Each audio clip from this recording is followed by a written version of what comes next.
जिला पर चतराल तर ओसه پورې हर قسمه ترقیاتي منصوبو کې اکثر نظر شوی و ځکه خودلته اوسه پورې نه سړکونه پاخه دي او نه پلونه جوړ دي د قومي اسمبلی په خواني غړي مولانا عبدالاکبر چترالی ضلع پر چترال تحصیل مستوج کې د اوویر کوشت او بنیګور سړکونو جوړولو لپاره 10 کروڑ روپې وفاقي حکومت ناخسته دي او اوسه د دې سړکونو د جوړولو پرانیسته وکړه په دې منصوبو د سیمې خلک ډېر خوشاله دي چې د سر بدوی په آسان خپل منزل محصول ترسي او د حادثو شمیره به هم کم شي और इससे पहले ये इंतहाई मुश्किलात में थे और इंशाल्लाह ये ब्लैक ट्रैप होने के बाद इंशाल्लाह लोगों की के लिए बहुत ज़्यादा सफ़र में आसानी पैदा होगी। ये जब आप पीसीसी रोड बन जाएगा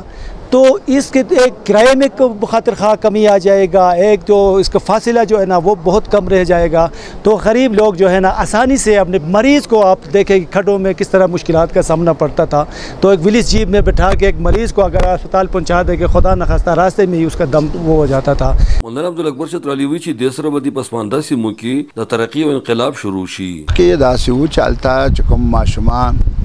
یا زمونږ لونی یا زمونږ بچی کالجونو ته سکولونو ته تلو هغه د لپاره د لارې سخت مشکلاتو او بعض ځایونه داسې دي چې الته د مریضان اسپیټال ته رسول یا اسپیټال نه مریض کور ته وړل دا دومره دشوار او چې حد نه زیات نو هغه بنیاد باندې مونږ د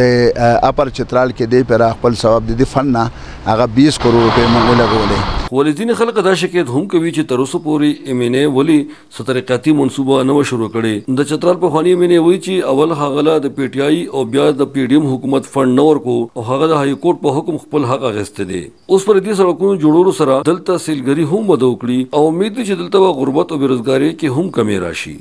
احمد غلام فاروقی چترال.